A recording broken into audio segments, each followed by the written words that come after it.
강릉 펜션 가스 누출 사고로 병원에서 치료를 받는 학생들의 상태가 점차 호전되고 있습니다. 회복 속도가 가장 빠른 학생 한 명은 오늘 오후에 퇴원이 가능할 수도 있다고 하는데 강릉 현장 연결해서 학생들의 건강 상태 또 이번 사건의 수사 상황 알아보겠습니다. 지환 기자.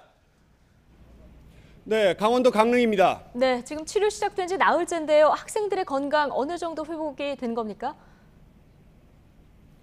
네, 온 국민이 조속한 마음, 한마음으로 아이들의 조속한 회복을 바라고 있습니다. 그래서인지 학생들의 건강이 하루하루 많이 좋아지고 있습니다. 이곳 병원에 있는 대성고 학생 5명 가운데 3명이 중환자실을 벗어나 일반 병실로 옮겨졌습니다. 걷고 먹고 마시고 간단한 대화를 나눌 수 있을 정도로 회복된 것으로 전해졌습니다. 그리고 가장 반가운 소식이죠. 오늘은 그 중에 한 명이 부모님과 함께 집으로 돌아갈 수 있을 것 같습니다. 가장 차도가 빠른 19살 도모군인데요. 조금 전까지 고압 산소 치료를 받았는데 의료진 최종 판단이 남았지만 간단한 혈액 검사와 보호자 동의 후 퇴원이 가능할 것으로 보입니다. 아직 중환자실에 있는 나머지 2명도 회복 속도가 생각보다 빠른 것으로 알려졌습니다. 잠시 오후 2시에 병원 브리핑 예정돼 있는데요.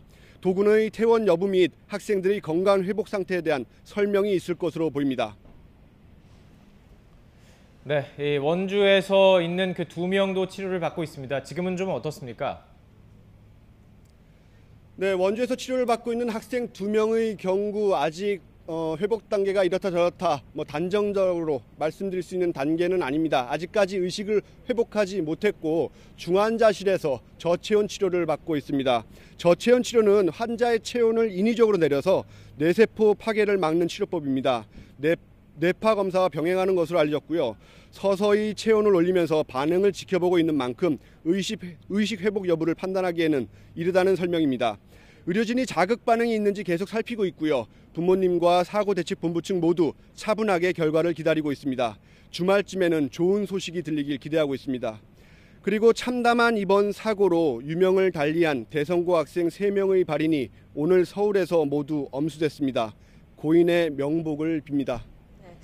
자, 재발을 막으려면 사고 원인도 이제 빨리 파악이 돼야 될 텐데요. 경찰 조사도 계속되고 있죠. 네, 그렇습니다. 경찰은 일단 가스보일러 설치업체 관계자와 펜션 업주 그리고 LP가스 공급업체 관계자들을 이미 수차례 참고인으로 불러 집중적으로 조사를 했습니다. 그런데 YTN이 단독으로 보도했죠. 보일러 내 펜션이 무자격자가 설치한 것으로 드러나면서 이 참고인 중 일부는 피의자로 전환될 가능성이 있습니다. 물론 수사 상황에 따라서입니다.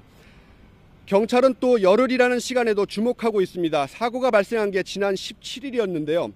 직전 투숙객은 열흘 전인 지난 8일 머문 13명의 중국인 단체 투숙객이었습니다. 이 열흘간 사고 펜션 201호 보일러에 무슨 일이 있었는지에 대해 집중 조사를 벌이고 있습니다.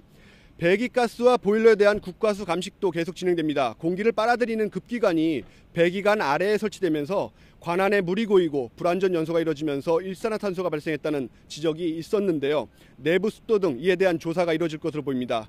결국 현재 진행되는 모든 경찰 수사는 보일러 연통의 본체와 어긋난 시점이 정확히 언제부터인지 또 그 원인이 무엇인지 밝히는 게 핵심입니다. 지금까지 강릉 아산병원에서 YTN 지환입니다.